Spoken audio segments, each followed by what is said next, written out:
Assalamualaikum warahmatullahi wabarakatuh. Kembali lagi di channel Money from Crypto pada segmen Seruput Crypto. Hari ini pada tanggal 28 Maret tahun 2022, kita akan melihat berita terbaru dari dunia cryptocurrency. Di sini kita lihat market cap kripto atau kapitalisasi pasar kripto naik 4,41% ya. Luar biasa sekali. Di sini di angka 2,10 triliun dolar. Nah, kalau kita lihat di urutan pertama Bitcoin naik sebesar 5%, dan ini merupakan gambaran dari market cap di seluruh dunia ya, karena kita ketahui market cap-nya Bitcoin ini hampir 40%-nya itu di BTC ini. Jadi ketika BTC naik, biasanya semua tokennya naik ini. Dan ini Cardano tembus $1 ya. Kita akan lihat berita-beritanya. Yang pertama datang dari Bitcoin itu sendiri. Bitcoin menembus 46.000 untuk pertama kalinya sejak Januari. Jadi Bitcoin baru saja pump ya ke level tertingginya sejak 4 Januari untuk membuat penutupan mingguan itu di atas 45.500 US dollar per koinnya. Dan ini pertama kali di tahun 2022 ya. Ini merupakan langkah atau tanda bullish karena BTC menembus resistennya ya 44.500 telah mengalami rejection atau penolakan 3 kali tahun ini. Nah, penembusan tersebut itu berpotensi memvalidasi pada pola wedge ya, yang dapat dilihat pada grafik harian seperti yang telah kita berulang kali lihat pada posisi terendah lebih tinggi sepanjang tahun. Namun, sementara analisis teknis dapat memberikan sinyal perdagangan jangka pendek yang penting. Mereka tidak selalu merupakan indikator yang dapat diandalkan untuk investasi jangka panjang. Nah, ini memang tidak ada ilmu pasti ya untuk analisis teknis. Nah, untuk mendapatkan gambaran lengkap tentang mengapa Bitcoin bisa pecah atau bull run itu ya, kita juga perlu melihat lingkungan sosial ekonomi yang lebih luas. Selanjutnya datang dari Amerika, apakah Austin merupakan crypto hub berikutnya ya. Nah, pejabatnya di Austin, Amerika ini menyetujui resolusi blockchain. Jadi, kota Austin bersiap menjadi hotspot kripto Amerika berikutnya dengan dukungan dari pejabatnya di sana ya. Jadi, kota-kota di Amerika itu mulai mengadopsi kripto secara luas ya, setelah dulu itu kota Miami yang sudah punya Miami Coin sendiri, terus kota New York ya kemarin tuh ada wali kota Eric Adam yang menerima gajinya dalam BTC. Sekarang di Austin. Jadi Austin baru-baru ini itu atau negara bagian Texas ya, itu menggunakan slogan Keep Austin Weird atau tetap jaga Austin menjadi sangat aneh gitu. Itu telah menaruh minat yang kuat pada cryptocurrency dan teknologi blockchain. Jadi di distrik Austin ini atau ibu kota dari negara bagian Texas ini ingin mengadopsi kripto itu untuk kemakmuran dari masyarakat mereka sendiri gitu ya. Nah, dengan itu bisa meningkatkan kesejahteraan mereka. Itu yang digagas oleh pemerintah kota Austin seperti itu. Nah, ini juga berita bagus untuk kripto ya. Satu persatu negara bagian di Amerika itu tertarik untuk mengadopsi kripto bagi masyarakatnya di sana. Berita selanjutnya datang dari Ron Paul ya, ini mantan calon presiden AS.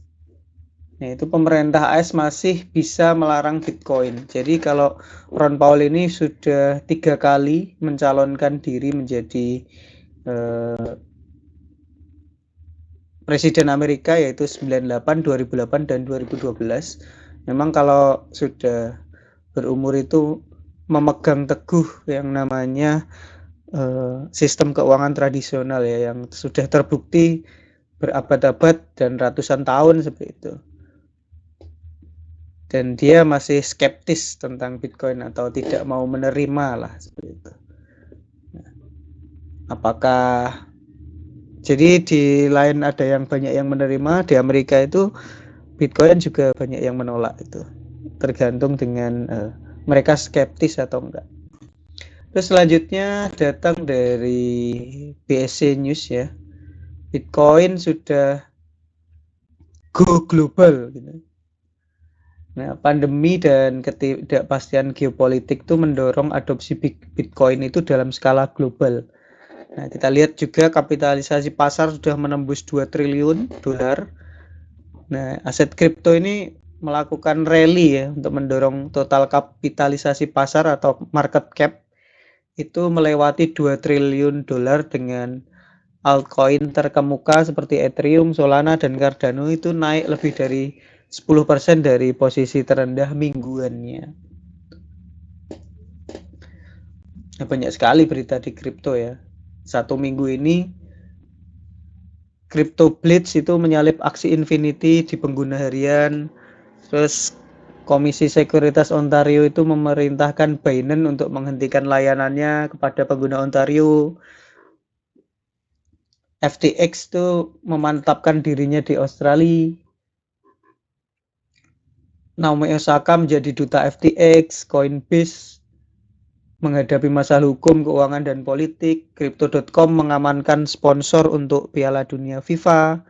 Pendiri Kuna Exchange membuat tuduhan kuat terhadap Binance. Dan banyak lagi beritanya. Nah, ini berita-berita yang membuat Bitcoin itu ternyata sudah going global gitu, atau gone global. Selanjutnya ada kabar dari Shiba Inu, di mana meskipun ditinggal 60.000 holdernya ya dalam waktu 10 hari, tapi paus Ethereum itu terus mengumpulkan Shiba Inu atau membeli Shiba ya. Yaitu Shiba Inu telah mengalami penurunan holder karena aktivitas chain yang menurun. Nah, terlepas dari itu paus ETH terus mengumpulkan token Shiba ini. Nah, pembakaran token itu berkembang pesat seiring dengan meningkatnya use case dari Shiba ini. Nah, kalian mau apa? Banyak yang sudah out. Apakah kalian mau masuk? Silahkan Dior ya. Selanjutnya berita datang dari Coindesk.